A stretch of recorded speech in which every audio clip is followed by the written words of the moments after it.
Okay, introduction. My story. On the final day of my sophomore year of high school, I was hit in the face with a baseball bat. As my classmate did a full swing, the bat slipped out of his hands and came flying towards me before striking me directly between the eyes. I have no memory of the moment of impact. The bat smashed into my face with such force that it crushed my nose into a distorted U shape. The collision sent the soft tissue of my brain slamming into the inside of my skull. Immediately, a wave of swelling surged throughout my head. In a fraction of a second, I had a broken nose, multiple skull fractures, and 2 shattered eye sockets.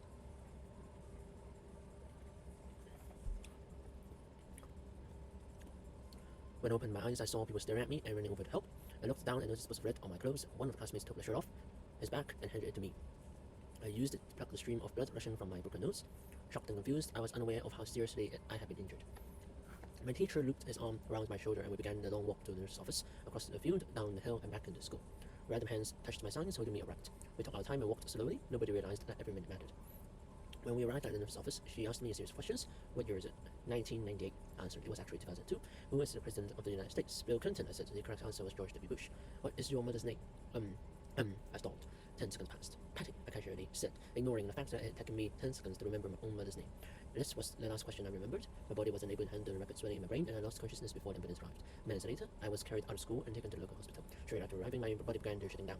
I struggled with basic functioning like swollen breathing and my first seizure of the day, and I stopped breathing entirely. As the doctors hurried to supply me with oxygen, they also decided the local hospital was unequipped to handle the situation and ordered a helicopter to fly me to a larger hospital in Cincinnati. I was rolled out of the emergency room doors and towards the helipad across the street. The stretcher rattled on the bumpy sidewalk as one nurse pushed me along with, while another pumped each breath into me by hand. My mother, who had arrived at the hospital a few moments before, climbed into the hospital beside me. I remained unconscious and unable to breathe on my own as she held my hand during the flight. While my mother rode with me in the helicopter, my father went home to check on my brother and sister and break the news to them. He choked back tears as he explained to my sister that he would miss her 8th grade graduation ceremony that night. After passing my siblings off to families and friends, he drove to Cincinnati to meet my mother. When my mother and I landed on the roof of the hospital, a team of nearly 20 doctors and nurses sprinted out onto the helipad and wheeled me into the trauma unit. By this time, the swelling in my brain had become so severe that I was having repeated post-traumatic seizures. My broken nose needed to be fixed, but I was in no condition to undergo surgery. After yet another seizure, my third of the day, I was put into a medically induced coma and placed on a ventilator. My parents were no strangers to this hospital. 10 years earlier, they had entered the same building on the ground floor after my sister was diagnosed with leukemia at age 3. I was 5 at the time. My brother was just 6 months old. After 2.5 years of chemotherapy treatments, spinal taps, and bone marrow biopsies, my little sister finally walked out of the hospital happy, healthy, and cancer-free. And now, after 10 years of normal life, my parents found themselves back in the same place with a different child. While I slipped into the coma, the hospital sent a priest and a social worker to comfort my parents. It was the same priest I met with them a decade earlier on the evening they found out my sister had cancer. As day faded into night, a series of machines kept me alive. My parents slept restlessly on a hospital mattress. One moment they would collapse from fatigue, the next they would be wide awake with worry. My mother would tell me later it was one of the worst nights I've ever had.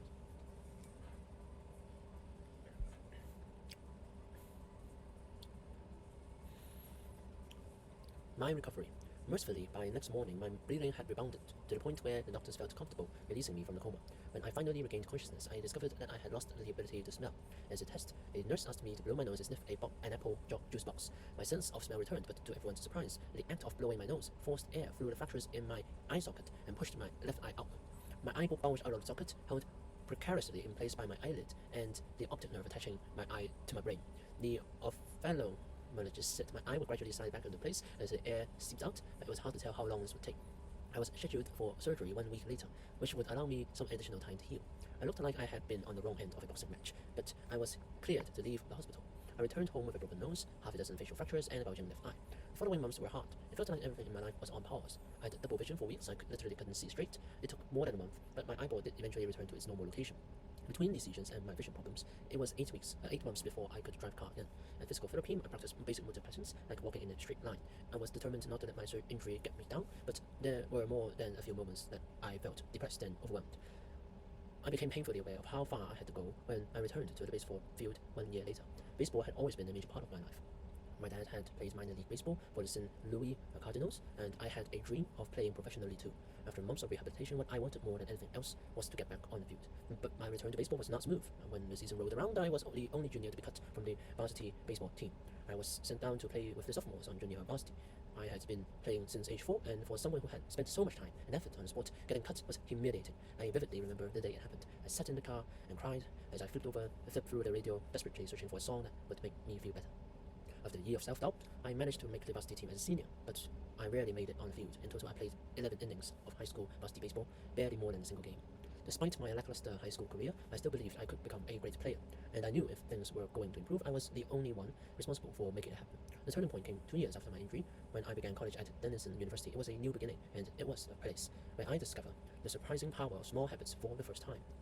How I learned about habits. Attending Denison was one of the best decisions of my life. I earned a spot on the baseball team, and although I was at the bottom of the roster as a freshman, I was thrilled. Despite the chaos of my high school years, I had managed to become a college athlete. I wasn't going to be starting on the baseball team anytime soon, so I focused on getting my life in order. While my peers stayed up late and played video games, I built good sleeping habits and went to bed early each night. In the messy world of a college dorm, I made a point to keep my room neat and tidy. These improvements were minor, but they gave me a sense of control over my life. I started to feel confident again, and this growing belief in myself report into the classroom as I improved my study habits and managed to earn straight A's during my first year. A habit is a routine or behavior that was performed regularly and in many cases automatically. As each semester passed, I accumulated small but consistent habits that ultimately led to results that were unimaginable to me when I started. For example, for the first time in my life, I made it a habit to lift weights multiple times per week, and in the years followed, my 6 foot 4 inch frame bulked up from a featherweight 170 to a lean 200 pounds. When my sophomore year season arrived, I earned a starting role on the pitching staff. By my junior year, I was voted team captain, and at the end of the season, I was selected for the all-conference team. But it was not until my senior season that my sleep habits, study habits, and strength training habits really began to pay off. 6 years after I had been hit in the face with a baseball bat, flown to the hospital, and placed into a coma, I was selected as the top male athlete at Denison University and named to the ESPN Academic All-American Team, an honor given to just 33 players across the country. By the time I graduated, I was listed in the school record books in 8 different categories. That same year, I was awarded the university's highest academic honor, the President's Medal. I hope you'll forgive me if this sounds boastful. To be honest, there was nothing legendary or historic about my athletic career. I never ended up playing professionally. However, looking back on those days, I believe I accomplished something just as rare. I fulfilled my potential. And I believe the concepts in this book can help you fulfill your potential as well. We all face challenges in life. This injury was one of mine, and the experience taught me a critical lesson. Changes that seem small and unimportant at first will compound into remarkable results if you're willing to stick with them for years. We all deal with setbacks, but in the long run, the quality of our lives often depends on the quality of our habits. With the same habits, you'll end up with the same results, but with better habits, anything is possible. Maybe there are people who can achieve incredible success overnight. I don't know any of them, but I'm certainly not one of them. There was one defining moment on my journey from medical-induced coma to academic All-American. There were many. It was a gradual evolution, a long series of small wins and tiny breakthroughs. The only way I made progress, the only choice I had, was to start small. And I employed the same strategy a few years later when I started my own business and began working on this book. So here is the active recall. So the author of this book is called James Clear. And this is the introduction part of the Tiny Changes, Remarkable Results, Atomic Habits, an easy and proven way to build good habits and break bad ones. And it is basically James just talked about how he got his nose fracture and which disrupted his baseball career in his high school, and basically got a pause in his life. And then he entered university and made some good habits like getting the room tidy and going to the weight room every single week for several times. And these habits would pay off in the long run. Maybe not until his senior year. He started his good habits during his freshman year, but in his senior years he got a captain. He was selected into All-American, and so it pays off. So James firmly believes that with the same habits you'll get the same result, but with better habits you can get better results, and that's why he's going to begin working on this book and tell about his story.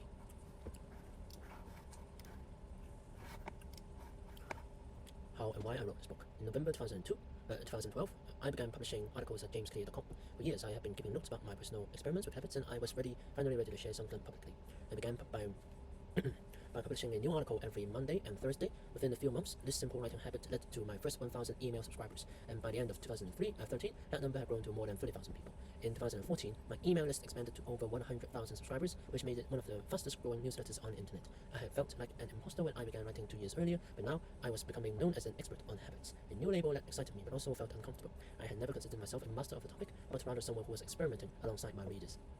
In 2015, I reached 200,000 email subscribers and signed the book deal with Penguin Random House to begin writing the book you are reading now. As my audience grew, so did my business opportunities. I was increasingly asked to speak at top companies about the science of habit formation, behavior change, and continuous improvement. I found myself delivering keynote speeches at conferences in the United States and Europe. In 2016, my articles began to appear regularly in major publications like Time, Entrepreneur, and Forbes. Incredibly, my writing was read by over 8 million people that year. Coaches in the NFL, NBA, MLB began reading my work and sharing it with their teams. At the start of 2017, I launched the Habits Academy, which became the premier training platform for organizations and individuals interested in building better habits in life and work. Fortune 500 companies and growing startups began to enroll their leaders and train their staff. In total, over 10,000 leaders, managers, coaches, and teachers have graduated from the Habits Academy, and my work with them has taught me an incredible amount about what it takes to make habits work in the real world. As I put the finishing touches on this book in 2018, JamesClear.com is receiving millions of visitors per month, and nearly 500,000 people subscribe to my weekly email newsletter, a number that is so far beyond my expectations when I began that I'm not even sure what to think of it. So, how I learned about habits parts of this book is that, how and why I wrote this book. So it's because of how James Clear, he started his website, his newsletter website, that he knocks down something about his experiments about habits, and he does it every single week, twice per week, Monday and Thursday, publishing an article about his experiments on habits. And it was one of the fastest growing websites, newsletter websites at the time, and so gradually it got the attention from bigger names like Times, like Forbes. It also got a book publishing deal done with Penguin and started writing this Atomic Habits book. And yeah, he started giving keynote speeches at large conferences and meetings, and got a lot of business opportunities as well.